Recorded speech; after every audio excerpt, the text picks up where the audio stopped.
As long as you could stop time, you could do anything you wanted. In a world frozen for everyone else, without moral or legal restraints, the darkest sides of human nature would be amplified endlessly. So, if you really had the power to stop time, what would be the first thing you do? The protagonist, Mary, was a recent college graduate. She had just stepped into the real world and felt lost. Even though she tried hard in interviews, she kept receiving rejection notices. Back home, she not only had to take care of her elderly grandfather, but also face her father, who had just lost his job, and even cook for her 31-year-old useless brother. Mary's life at home was hectic, and then her sister called, asking her to pick up her nephew from kindergarten. Before leaving, Mary looked at her lazy, game-obsessed brother, and felt furious, so she simply turned off his console, and told him to go pick up their nephew. Mary didn't want to endure this miserable life for even one more day. She even dreamed of escaping this home, but reality held her tight. Her brother, who hadn't left the house in over a decade, was practically incapable of living independently. He even got bullied by kids at the kindergarten gate. On the way home, his carelessness caused their nephew to be kidnapped. Moments later, the kidnappers called the house, demanding a ransom of $5 million, and told Mary she had only 30 minutes to pay. If they called the police, they would immediately kill her nephew. Mary hesitated. Even feeding themselves was a struggle for their family, let alone gathering $5 million in half an hour. At that moment, her grandfather brought out an ancestral stone, telling them to place their hands on it. Then he cut his palm, letting the blood drip into a groove on the stone. As the blood infused, a barrier formed around them. 3 jellyfish-like creatures floated in through the window, entering their bodies.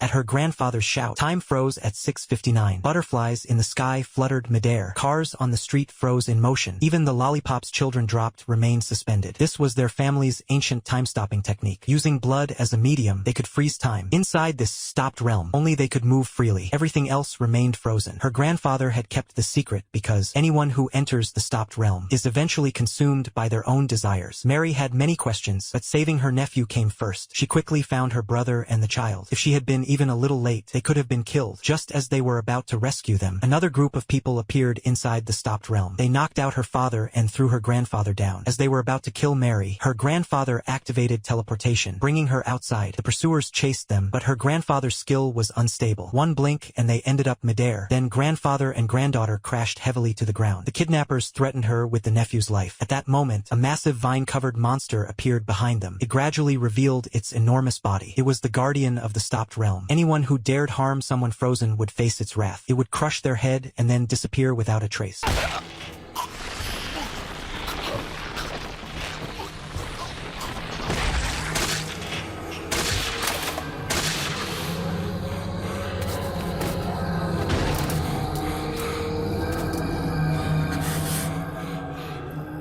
Taking advantage of the momentary shock, her grandfather quickly grabbed Mary and teleported them